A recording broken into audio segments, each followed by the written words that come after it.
fourth puzzle video from Phase 0 of the MrBeast $1 million challenge. Get excited. This one is probably the most diabolical set of steps we've seen yet in one of these MrBeast puzzles. Quickly, if you have no idea where this puzzle came from, go watch the first video on my channel. It's like 2 minutes. Watch it quickly. You'll get caught up instantly. The last video where we went through puzzle number 3 was a doozy. I mean, that was a confusing video. I hope you guys are able to understand it.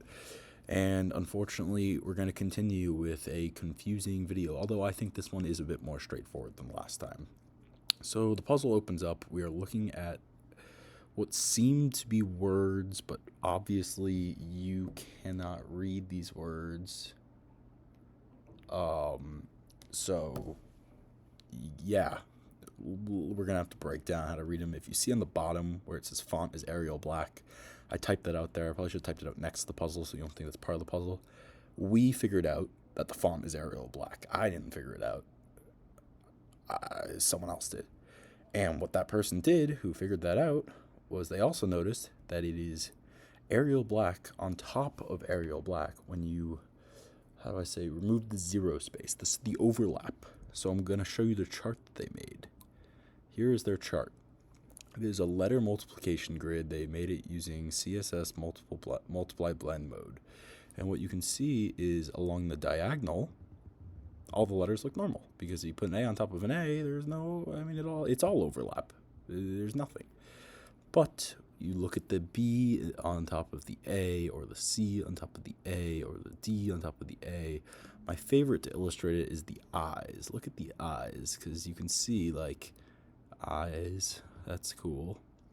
You can kind of start to figure it out. Or, like, you look at the L and the F is a really good illustration. The L and the F just looks like an eye, because, well, where do they overlap? They both have that straight line on the left, but they have different lines on the right. So the things that are different, we get rid of.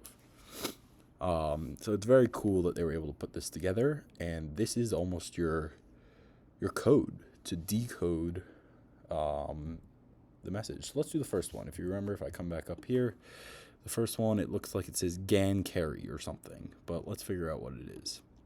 So I have this color code for you here. Don't worry about it too much. I'm going to walk you through it.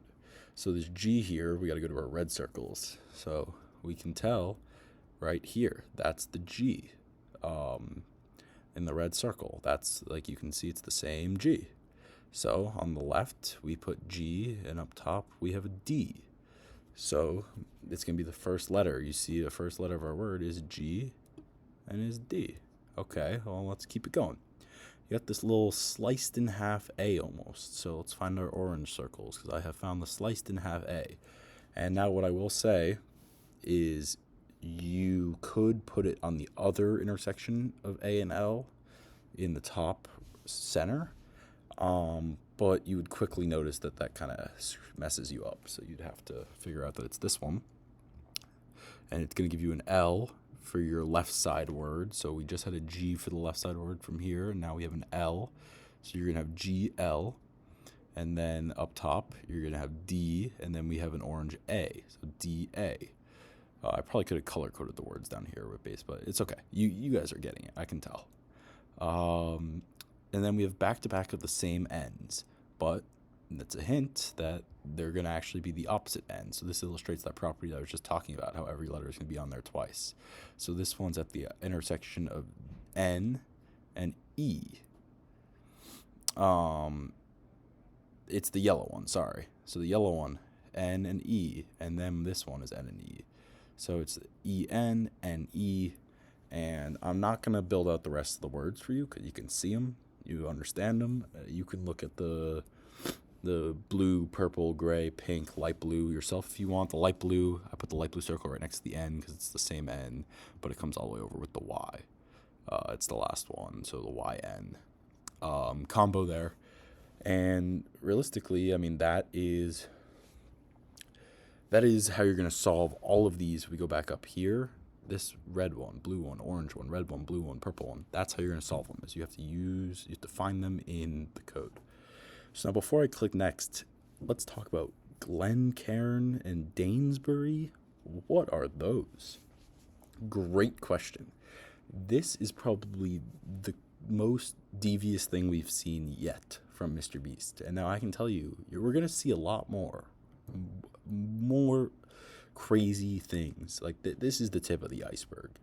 Glencairn and Danesbury, when you search, like do a world search and figure out what those are, you learn those are streets that intersect each other in Toronto. I have found a real picture of the Danesbury one. I couldn't find a real picture of the Glencairn one, so we just, deal with it. But those streets intersect each other in Toronto, Canada. It's insane. So, that being said, we now know we're looking for intersecting street names. So, I've broken them all up for you. You can go through each one and do use the chart right here, and you can go through each one, or you can take my word for it. Street 1 is on the left, street 1 is on the right, and the city that they intersect in is on the right. Don't worry about the colors for now, but just take a look. You decode the cities on the left, you decode the cities on the right. They have the same letter, they were typed on top of each other. And yeah, so now let's talk colors. Why do the colors matter? Why did I bring back this thing here? Well, I want you to see that there is 3 red ones. And the 3 red ones, the first one we looked at, this Toledo one, and this Temp one, all start with T. And I have a little picture of the rainbow here. The rainbow, red, orange, yellow, green, blue, purple, and we'll count pink for some reason. That's going to be the order. So we know the red ones, Toronto, Toledo, Temp, all start with T. Orange, Owensboro, Ottawa, Orlando, all start with O. So we're following the colors. So yellow is next up on the rainbow. Oh, would you look at that? It's a W. Green is next on the rainbow. A. Blue, R. Rochester, Roswell, Regina. Purples are D. Dover, Denver, Dresden. Pink, S. Sacramento, Seville, San Juan. Super cool that he did it the intersections of streets in cities across the world. Not just America, across the world. Very cool. To whoever noticed that, well done. I would never have noticed that. And if you haven't put it together, that's our answer on the right. TOWARDS, towards, which brings our sentence up to every challenge leads towards. Towards what? Stay tuned for the next video. Make sure to subscribe, put those notifications on, and we'll figure out what every challenge is leading towards. See you in the next one.